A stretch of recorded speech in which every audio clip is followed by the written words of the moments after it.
Oke, Assalamualaikum warahmatullahi wabarakatuh. Eh, Selamat malam pemirsa yang budiman. Jadi sekarang kita sedang bersama Bang Eki. Beliau adalah salah satu pemuda Lotim yang aktif di pendidikan. Jadi hari ini kita akan membahas tentang lika-liku kehidupan pemuda saat ini, bagaimana masalah-masalah mereka, kemudian solusi-solusi apa yang seharusnya dilakukan oleh pemuda ini, Benar-benar. sehingga tidak merasa terbebani oleh biasanya masa depan, Bang. Nah ini yang mesti diberikan solusi lah oleh kita nih yang sudah lebih dulu lah merasakan, dimana kan kita ini baru selesai, apalagi kita yang baru selesai menyelesaikan jenjang perkuliahan. Dimana kan masalah pemuda saat ini, Bang, yaitu sering sekali merasa insecure tentang masa depan. Nah, gimana solusinya, Bang, menurut Abang tentang keinsecurean oleh para pemuda ini? Sebenarnya kalau kita berbicara tentang insecure itu kan berangkat dari di dalam diri seorang. Kita berbicara insecure ini disebabkan banyak faktor sebenarnya.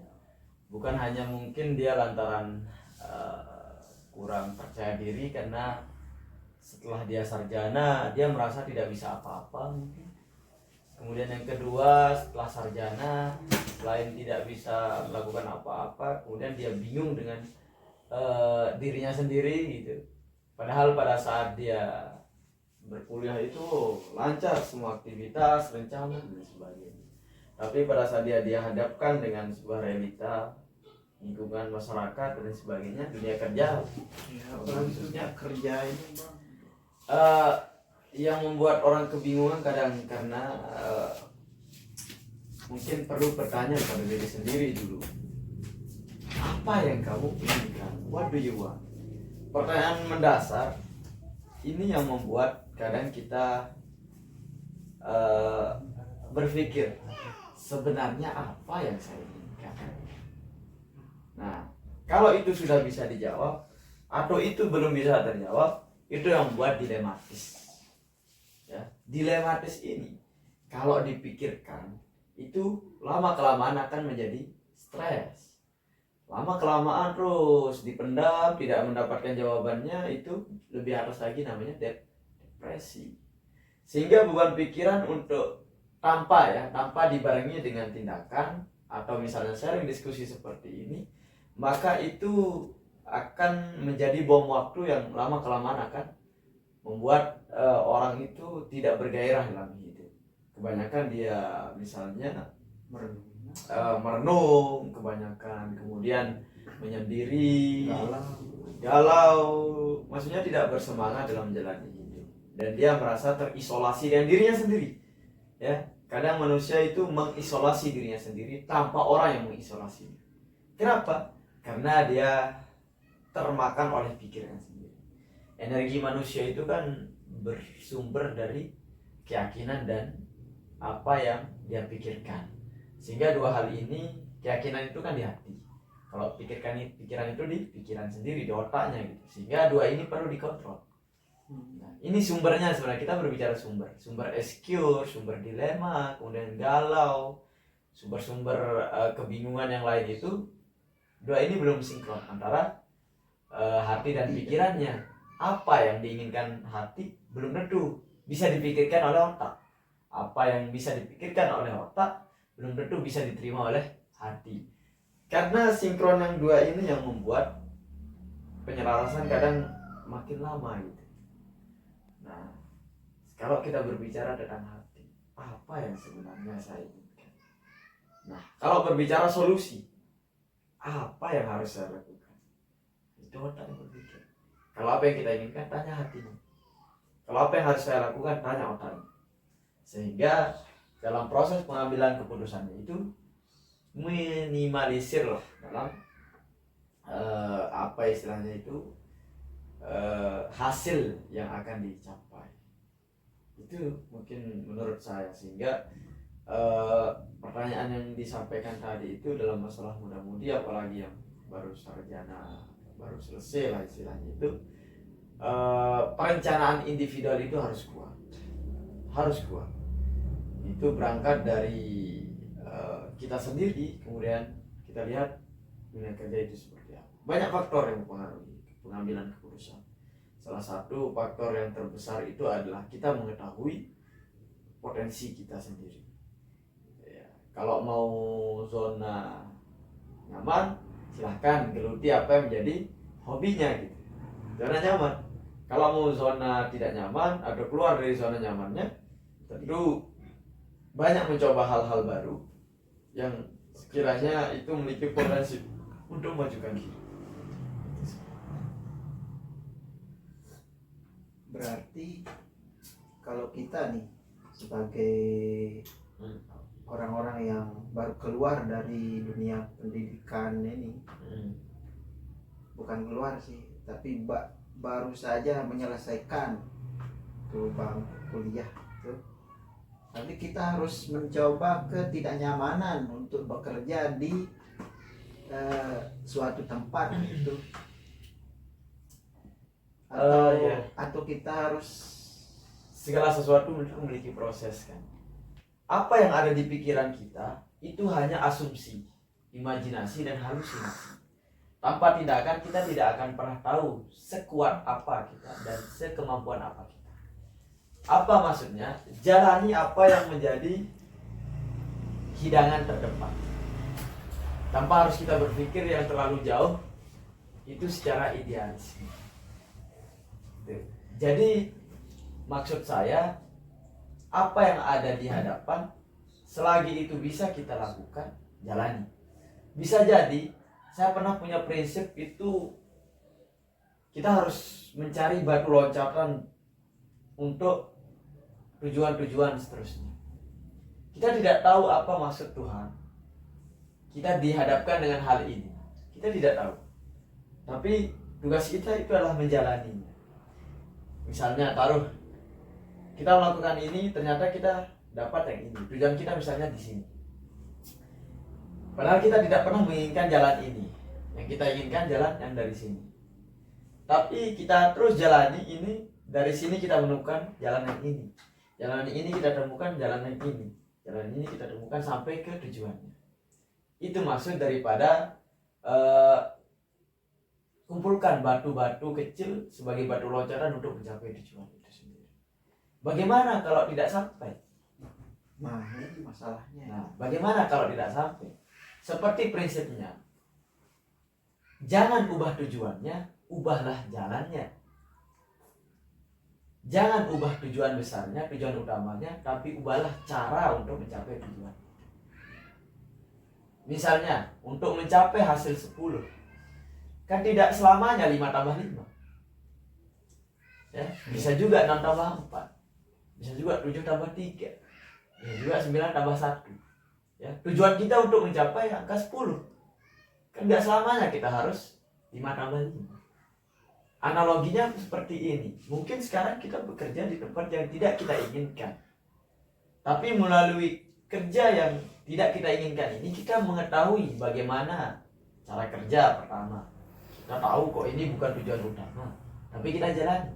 Anggap, niatkan ini sebagai batu loncatan. Mudah-mudahan ada hasil. Kita tetap ya berhusnuzon.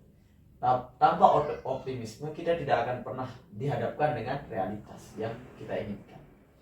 Maka kalau di dalam Al-Quran itu kan Allah, Tuhan itu menyampaikan kepada kita, saya itu tergantung prasangka hambaku. Kalau kita negatif thinking, tentu hasilnya juga akan negatif. Kalau kita positive thinking dengan jalan yang sudah kita hadapi, maka kita akan diantarkan dengan jalan yang kita inginkan. Apa yang harus kita lakukan? Optimisme itu perlu. Islam mengajarkan optimisme, tafaul, ya, yang dimana iyalah, ya, yang namanya optimisme itu wajib. Walaupun bahkan kita dihadapkan dengan environment negatif, lingkungan yang negatif, kita tetap positif thinking. Ya, di mana kita letak kritisme? Ya, jadi kritisme itu dilakukan pada saat kita dihadapkan dengan situasi kebijakan, ya, kebijakan orang lain. Tapi kalau yang berbicara tentang apa yang kita ikhtiarkan itu harus dan wajib bersifat, ya, negative thinking itu janganlah terlalu banyak sehingga tidak ada ruang untuk positive thinking. Kalau bisa positive thinking lebih banyak sehingga negative thinking itu tidak ada ruangnya untuk tetap apa yang kita ingin lakukan itu barengi dengan tindakan. 1000 gagasan itu akan kalah dengan 1 tindakan. Jadi itu poinnya. Terus bergerak. Pada prinsipnya al-harakah barakah. Ya, yang dimana ya setiap gerakan itu akan memunculkan keberkahan. Apa itu keberkahan? Ya, ziyadatul khair. Ya, bertambahnya kebaikan itu sendiri. Ya. Jadi yang penting jangan diam. Ya. Hanya kotoran dan mayat yang diam mengikuti arus. Ya. Intinya Tetap bergerak. Ya. Itu hitung juga progresnya. Jangan bergerak tanpa tujuan. Harus ada peningkatan. Hari ini apa peningkatan? Yang mungkin tadi malam saya cuma main HP, ngontrol kegiatan. Nah, hari ini saya bisa diskusi sehingga ya adalah progres malam ini, gitu kan? Kita bisa menghidupkan ilmu tadi. Karena memang seperti yang saya sebutkan tadi ya, saya juga merasakan betul. Misalnya di dalam masyarakat sebagai sarjana itu dituntut lebih, sangat dituntut lebih daripada orang yang tidak sarjana. Dedikasi, kemudian pengaplikasian ilmu, penggunaan di dalam masyarakat itu sangat dituntut. Kalau kita sudah sarjana, apa yang harus kita lakukan? Apakah kita mengikat diri dengan masyarakat atau kita tetap keluar untuk mencari pengalaman baru? Ya. Tapi masalahnya di sini, masa muda itu masa yang penuh dengan cita-cita, masa yang penuh dengan keinginan, masa yang penuh dengan ambisi. Bukan tidak bagus, bahkan dalam satu prinsip bahwa hidup tanpa ambisi itu ibarat sayap pada burung, tidak akan bisa berkembang, tidak akan bisa bergerak, tidak akan pernah bisa maju. Orang yang tidak memiliki ambisi, justru orang yang memiliki ambisi itulah yang cepat berkembang, cepat maju dan ambisi positif tentunya, bukan ambisi yang bersifat nafsu. Nafsu dalam artian dia tidak bisa membedakan mana yang baik dan buruk.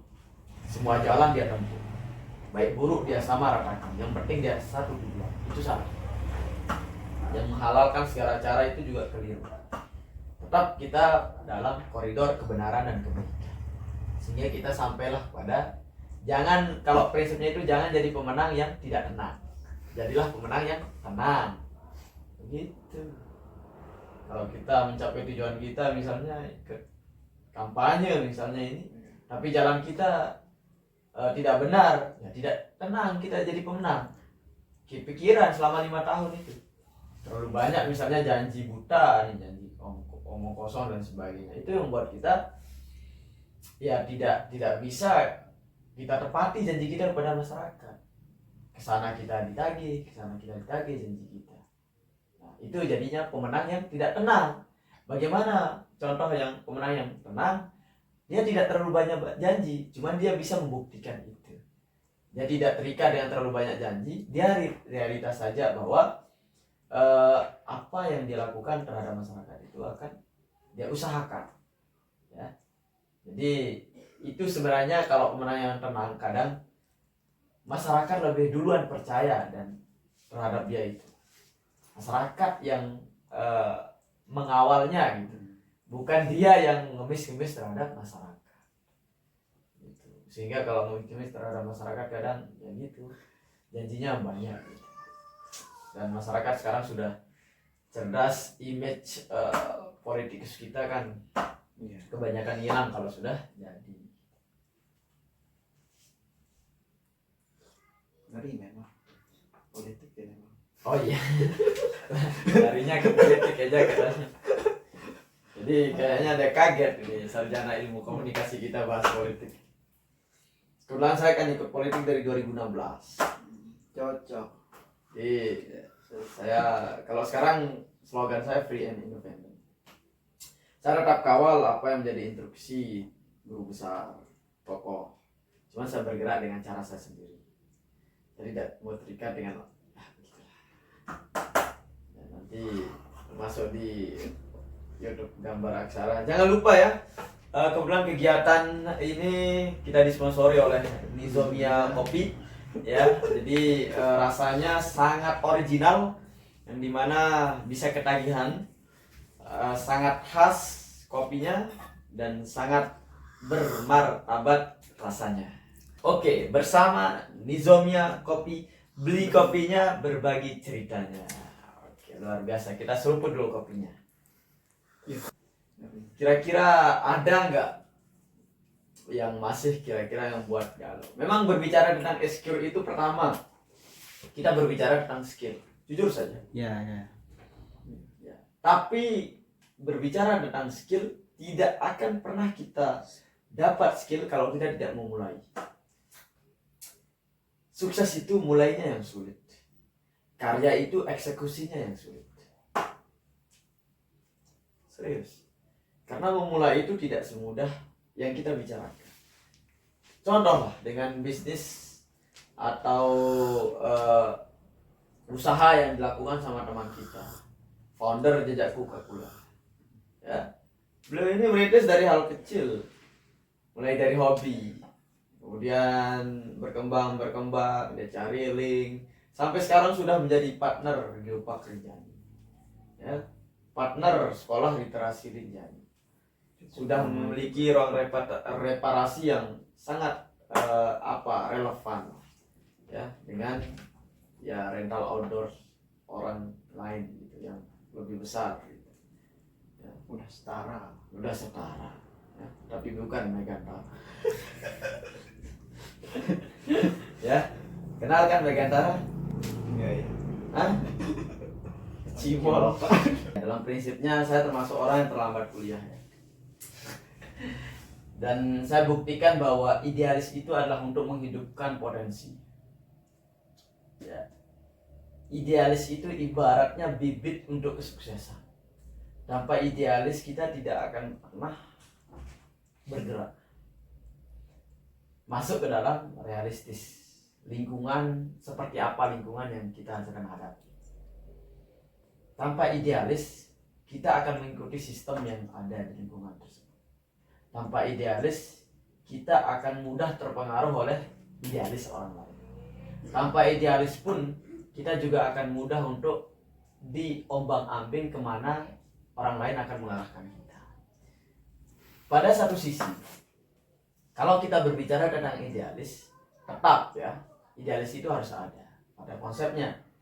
Karena itu akan menjadi benteng pada diri kita sendiri. Ya, kita punya prinsip sendiri. Bukan kita pakai prinsip orang lain. Kita punya tujuan sendiri, bukan kita pakai tujuan orang lain. Sehingga dalam mengawal idealis kita sendiri, tentu kita harus melihat juga realistisnya seperti apa. Bagaimanakah cara kita melihat realistis kenyataannya pada hari ini dengan idealis yang kita punya? Pertama, kenali seperti apa lingkungannya. Sehingga dalam proses idealis kita tidak mendewakan atau memaksakan idealis kita. Seperti yang saya sampaikan di awal, tujuan kita tetap sama, cara boleh beda. Kadang kita menggunakan idealis untuk mencapai realistis, itu juga bagus. Tapi kebanyakan orang mencapai idealisnya itu menggunakan realistis. Atau realistisnya secara pendekatan dia menggunakan pendekatan realistis untuk mencapai idealisnya. Jangan kita memaksakan idealis kita, ya, sedangkan realistis tidak berfungsi gitu. Jadi tetap kita menggunakan realistis untuk mencapai idealis. Ya. Karena kalau kita memaksakan idealis, kadang yang perfeksionis itu sulit akan tercapai. Kita masukkan harus begini, harus begini, begitu, dan sebagainya. Itu yang buat kita terlalu banyak berpikir. Ujungnya overthinking dan tidak membuat kita bisa berkembang. Gitu. Satu yang buat kita tidak berkembang, terlalu banyak berpikir tanpa tindakan. Dan memang diakui bahwa pikiran-pikiran kita itu, self-talk kita itu lebih banyak 7.000 kali sehari daripada ucapan yang kita keluarkan. Maka dalam konteks ini apa yang harus kita benahi, apa yang kita pikirkan. Seperti yang saya sampaikan di awal bahwa terlalu banyak mikir tanpa gerakan juga tidak akan bisa sampai. Dekatkan dengan hidangan yang terdepan, buat perencanaan yang baik, sesuaikan dengan kompetensi diri, ya, kapasitas diri, ya, apa yang menjadi peluang, apa yang menjadi hambatan, itu pakailah. Kalau mau sederhanakan ya pakai analisis SWOT. Analisis SWOT-nya. Kita ketahui kekuatan kita seperti apa, kelemahan kita seperti apa, ya. Kemudian kesempatannya seperti apa, atau peluangnya, dan tantangan seperti apa. Intinya jangan hidup di masa lalu dan jangan khawatir di masa depan. Berbicara tentang masa lalu itu sejarah, hari ini anugerah, masa depan misteri. Apa yang harus kita fokuskan, apa yang kita lakukan hari ini. Itu sederhana. Jangan terlalu khawatir terhadap masa depan. Masa depan itu kita bisa lihat apa yang kita isi hari ini. Itu sederhana. Kalau kita merenung terus hari ini, terus besok merenung lagi, 5 tahun ke depan juga kan. Ya Jadilah buku. Mana kalau kamu nulis gitu. Kan siapa tahu dia merenung sambil Ya kalau itu beda konteksnya. Merenung itu gini, bukan gini ya.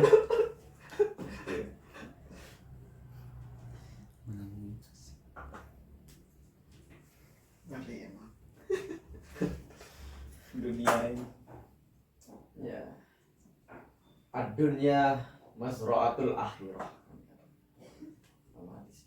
Di mana dunia ini tempat kita menanam untuk akhirat kita. Banyak aktivitas dunia yang bernilai akhirat.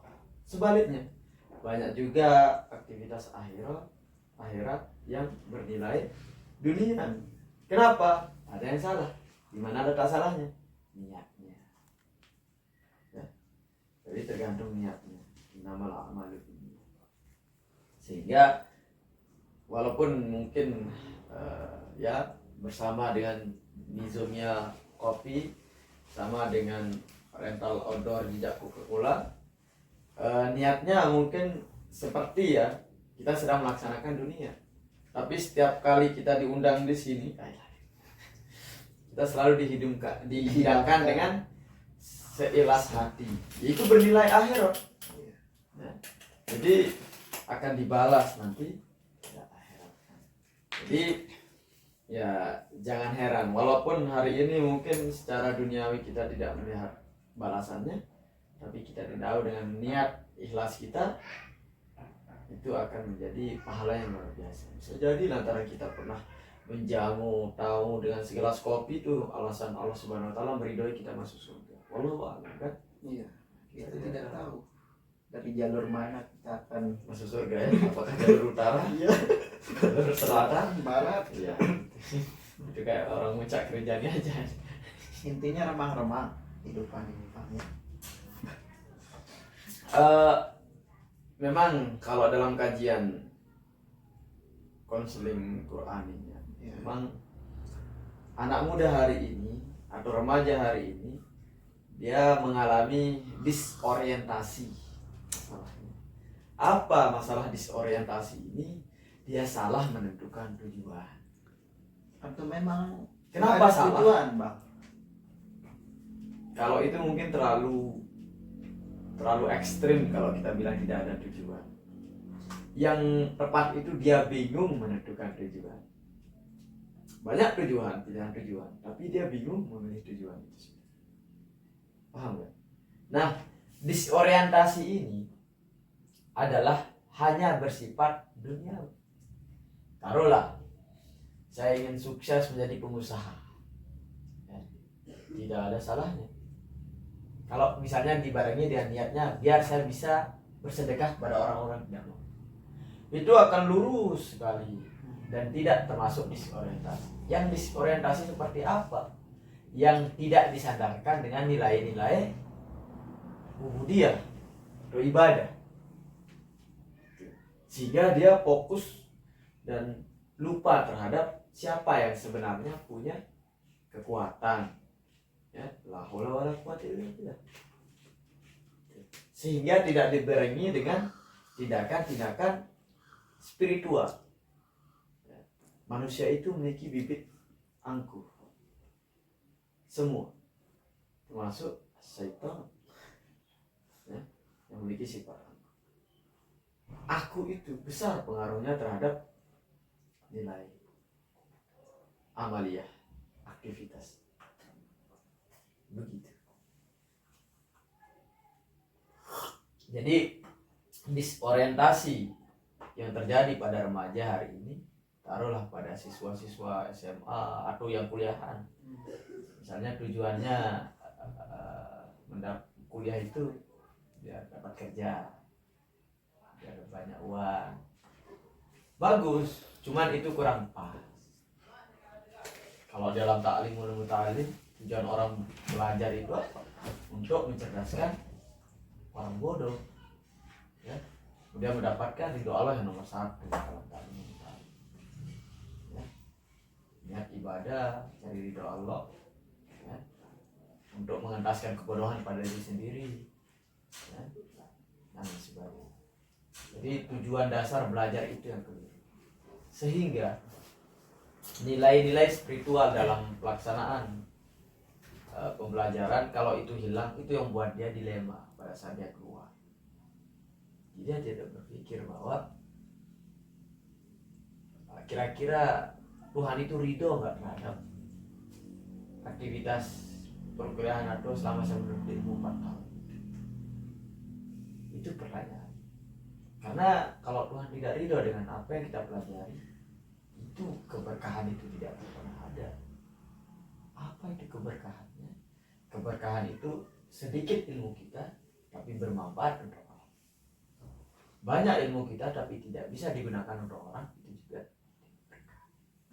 Jadi bertambahnya kebaikan, semakin banyak orang yang suka dengan kita, kemudian apa yang kita lakukan bisa diamalkan untuk orang, itu sebenarnya salah satu indikator keberkahan.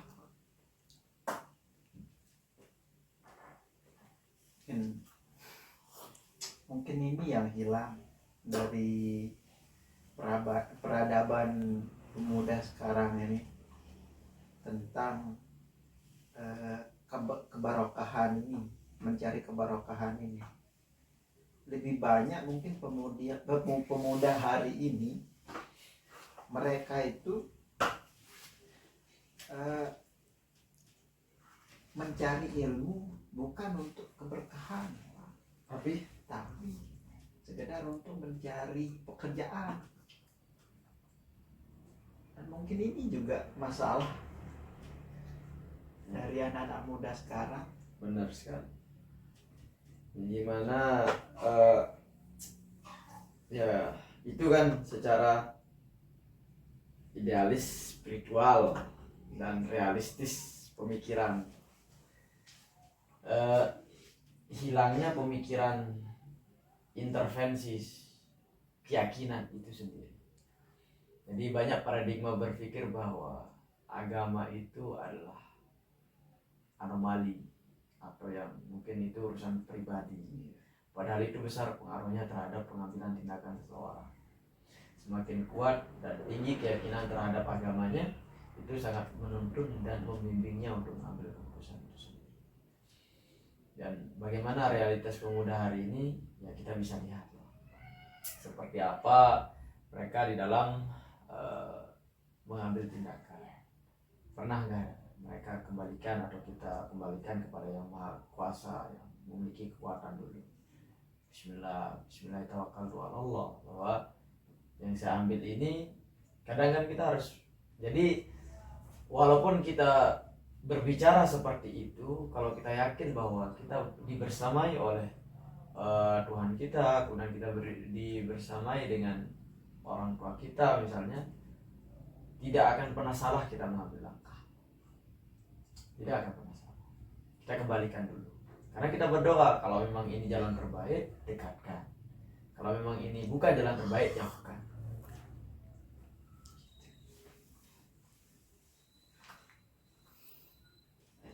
Barang kedua, di teman-teman disponsori oleh Nizomia Coffee, ya. Beli kopinya, bagi cerita. bagi cerita. Nah, yang menarik juga Kak nih, soal kan hari ini banyak nih berseliweran di sosial media, apalagi di YouTube, termasuk salah satu pencarian terbanyak itu kan tentang mental health, healing sering kan, bahkan makna asli dengan healing ini tergeser ya kan, no? Benar. Jadi ketika liburan healing menyebutnya, padahal yang sebenarnya lebih tepat itu kan vacation, no? Lagu liburan healing, padahal bukan ini sebenarnya. Itu sih. Nah, jadi begini boy, kenapa sekarang healing itu, padahal makna heal itu adalah sembuh, healing penyembuhan, menyembuhkan, healer itu penyembuhan, yang dimana sekarang penggunaan healing itu kita berbicara tentang mental dan keadaan psikologis seseorang sebenarnya, yang dimana kalau kita lihat dari konteks ini, lingkungannya hari ini, apa yang sebenarnya sakit? Kalau menurut kajiannya, kajian Islam kanannya misalnya, itu healing itu sebenarnya pelarian dari apa yang menjadi ketenangan bersama Tuhan. Dan saya memang setuju dan realitas bahwa ketenangan itu bagi orang kan beda-beda. Kenyamanan, ketenangan menurut dia itu beda. Menurut kamu tenangan seperti apa? Oh, kalau saya diam di rumah, oh tenang sudah. Kemudian kalau saya pergi ke pantai, kemudian saya rasakan angin sepoi-sepoi pantai, dapat vitamin C gitu kan, vitamin C, itu tenang. Kalau saya sudah muncak, udah di gunung, di hutan, tenang. Kalau saya di pinggir sungai, tenang. Kalau saya liburan, shopping dan sebagainya, tenang. Nah, bahasa sederhananya itu, apa yang dilakukan atau liburan, vacation, ataupun apa istilahnya itu, pergi berlibur, traveling dan sebagainya, itu menggantikan zat yang maha ketenangan. Nah, itu bersifat sementara. Itu sebenarnya bentuk pelarian. Nah, kalau mau ketenangan yang hakiki, kembali kepada Sang Pencipta. Itu sederhananya. bukan kekuatan ya, bukan gantung diri. Ya, bukan gantung diri. Karena itu bahkan menambah masalah di akhirat nanti. Nah, Allah Subhanahu wa taala itu sangat benci orang yang bunuh diri. Nah, proses mizannya nanti dia akan terus seperti itu sampai dia bisa. Larinya ke memaksakan kehendak. Dia sangat egois. Ya. Jadi tidak dibenci lah istilahnya. Begitu. Jadi kadang healing atau kesehatan mental itu tergantung karena meyakini bahwa kalau enggak liburan bulan ini saya sakit sudah. Jadi sugesti itu yang membuat orang itu sakit. Dia meyakini kalau nggak liburan minggu ini kayaknya saya lemes, saya nggak bergairah hidup. Pernah nggak dia bilang kalau saya tidak khusyuk aja sholat hari ini, kayaknya saya kembali ke konseling terapi Quran.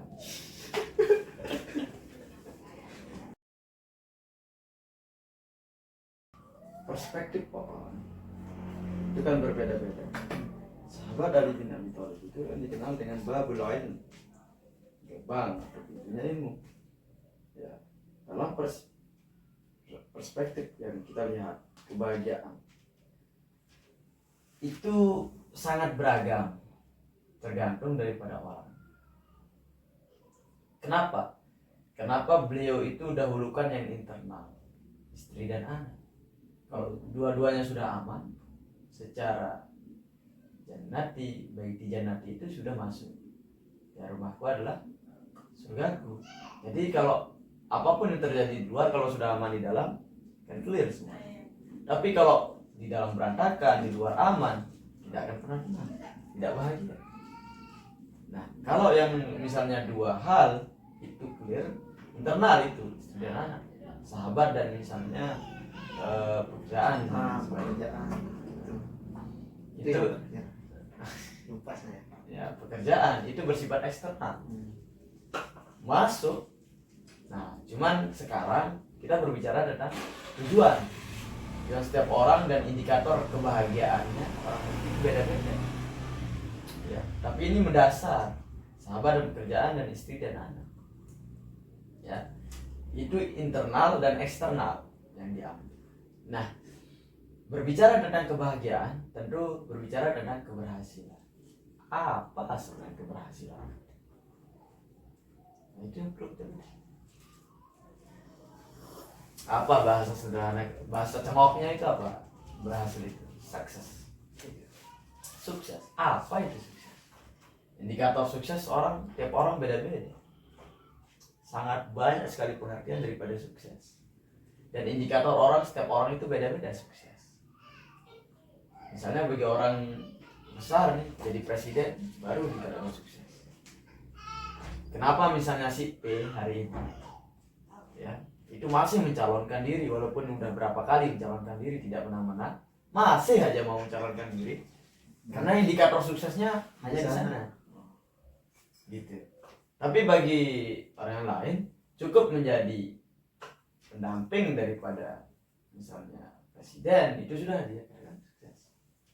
Dia banyak saham aja dia katakan sukses. Kenapa? Karena indikator sukses setiap orang itu berbeda-beda. Tidak bisa kita katakan oh saya merasa sukses, kita pakai indikator kita untuk indikator orang. Karena saya pernah berdebat dengan salah satu sahabat yang mana saya berbagi pandangan, berbagi perspektif dengan sahabat tersebut. Ini loh perspektif saya, bahwa sukses itu harus begini. Dan dia mengatakan, oh tidak, saya sukses itu begitu. Jadi tidak bisa kita memaksakan, karena apa yang membuat indikator setiap orang itu berbeda-beda. Value-nya, nilai yang ada pada dirinya. Mungkin dia tidak bisa seperti kita, atau mungkin kita yang tidak bisa seperti dia, sehingga indikator sukses itu beda-beda ya. Mungkin kita bisa karena memang value kita bisa ke sana, tapi belum tentu dia bisa arah sana. Beda priority, beda prioritasnya. Bagaimana kalau indikator sukses kita kan beda-beda kan, cuman masalahnya indikator sukses orang tua kita kepada kita. Nah, ini Dalam konsep karir, orang tua itu tetap ada pelibatan musyawarah. Kita sebagai sarjana, kita bisa untuk meyakinkan orang tua kita terhadap kita. Walaupun orang tua kita yang membesarkan kita, kemudian guru kita yang memberikan ilmu terhadap kita, ya, hanya kita yang tahu lebih dalam terhadap tentang diri kita. Apa maknanya? indikator sukses menurut orang tua bisa kita clearkan dengan musyawarah. Kita jelaskan tentang diri kita. Begini loh keadaan saya. Begini loh kemampuan saya. Begini loh yang saya inginkan. Kalau saya melakukan seperti ini, apa kurang dan lebih? Kalau saya memaksakan apa yang menjadi hajat Bapak Ibu, begini loh resiko. Musyawarah itu penting dengan kepala dingin, bukan saling cuek. No, itu sampai hampir tidak. Sampaikan saja baik-baik. Tapi jangan secara tegas, misal di awal sudah bilang tidak. Itu komunikasi yang buruk. Saya ingin apa yang diinginkan oleh ibu dan bapak. Ingin sekali. Hanya saja saya telah mendalami apa yang menjadi kemampuan saya. Setelah saya mendalami apa yang menjadi potensi kelebihan saya, sepertinya saya lebih condong ke arah sini. Saya lebih condong ke arah sini. Komunikasi yang baik itulah komunikasi yang sehat. Sida ya, belajar teori itu. Tidak masalah, Pak. Ya, gimana? Ya, jangan lupa Insomnia Kopi, beli kopinya, berbagi cerita. Oke, mantap. Jangan lupa juga yang mau camping, yang mau Silahkan ke jejak Coca-Cola Outdoor. Oke, jejak Coca-Cola Outdoor ini sudah lama ya, sudah bisa menerima pesanan dalam bentuk banyak juga, mulai dari tenda dan seluruh perlengkapan outdoor lainnya. Ya silahkan berkunjung ke jejak Coca-Cola Outdoor, lokasinya di belakang kantor desa Titik Batu Selatan. Ya, Terkait dengan pekerjaan freelance dan part time ini, kalau saya melihat itu tidak apa-apa. Kan teman-teman yang freelance dan part time ini kan dia menawarkan jasa apa yang menjadi skill dan kemampuan. Itu salah satu perkembangan di dunia pekerjaan hari ini. Yang perlu kita garis bawahi itu adalah Gen Z hari ini pandai dan cakap dalam berteknologi. Cuman ada kurangnya, gagal mengelola diri. Jadi karena terbiasa bersifat praktis, segala sesuatu itu maunya praktis. Jadi apa kurangnya? Dia tidak fokus terhadap proses. Ya, karena kalau kita berbicara tentang perjalanan hidup, tidak serta-merta kita berbicara tentang hasil akhirnya saja. Misalnya freelance, hasil akhirnya dapat uang, tapi prosesnya seperti apa? Apakah ini bersifat menjanjikan atau hanya bersifat sementara? Itu yang harus dikliarkan. Kadang titik kejenuhan itu selalu ada. Jadi kejenuhan itu selalu ada. Bosan kenapa? Karena dia bersifat praktis. Taruhlah makan mie aja setiap hari selama 1 tahun. Kira-kira nggak bosan nggak? Jangan 1 tahun, 1 bulan saja. Muak kan? iya. Kenapa? Kadang dalam prosesnya ya bersifat praktis itu bersifat sementara, tidak lama. Beda sama yang lama. Ayo masak lama ayo. Gimana kita menikmati? Ya. Karena di dalam pergerakan, perjuangan, kadang kita sangat menikmati karena prosesnya lama. Itu analoginya. Masak aja lama-lama. Apa yang paling lama dimasak misalnya? Karena kita menikmati prosesnya dengan lelahnya kita sangat menghargai dan tidak akan pernah bosan. Nah, proses ini penting. Perjalanan itu penting. Kita menikmati, kita menghayati, kita melihat sekitar. Kita bisa mengevaluasi diri, merefleksikan diri, ya, muhasabah diri. Kita bisa mengukur apa yang menjadi kekurangan dan kelebihan kita dalam perjalanannya. tapi itu bersifat jangka panjang. Bagaimana kalau freelance yang jangka pendek? Praktis memang, sekali dapat orderan selesai. Tapi apakah itu akan cukup? Tidak. Itu saya melihat jangka pendek, bukan jangka panjang. Kalau jangka panjang, pasti dia akan membuat sebuah korporasi. Taruhlah sebagai desain grafis. Freelance tuh, kapan ada order baru buat. Itu freelance. Tapi apakah itu akan bisa besar atau tidak? Bisa saja, tapi dia harus proses panjang. Begitu. Jadi kadang freelance itu bersifat jangka pendek. Tapi boleh-boleh saja. Tapi pada titik jenuhnya dia akan berpikir panjang. Kalau dia mau berpikir panjang, tentu dia akan membuat wadahnya untuk membuat apa yang menjadi hobi.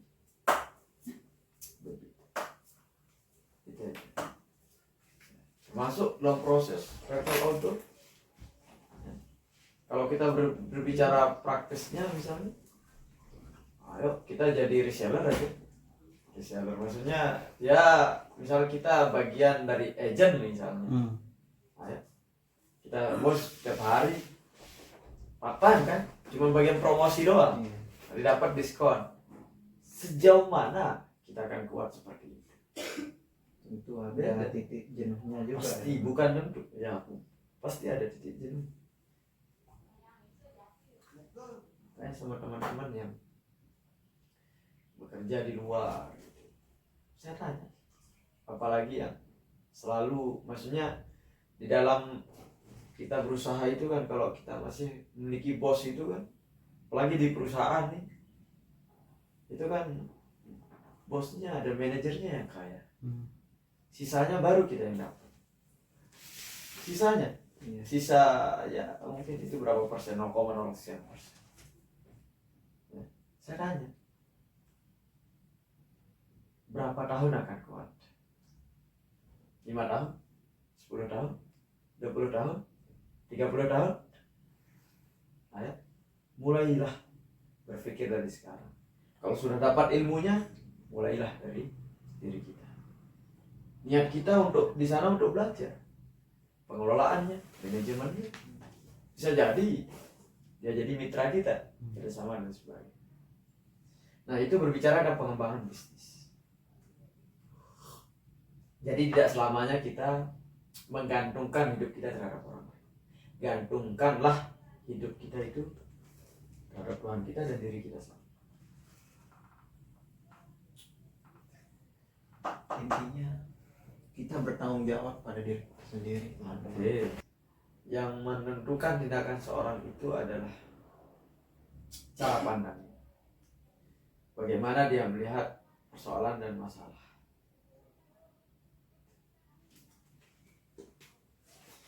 Karena apa yang membentuk cara pandang seorang itu ya ilmuwan, pengalaman, kepahitan, kesakitan. Karena salah satu mastermind bilang kadang situasi terberat kita itulah cara Tuhan membentuk paling indah diri kita, bukan dengan Cara yang mulus. misalnya dengan ya berhasil terus, kemudian bahagia terus, senang terus, semuanya mulus dan sebagainya.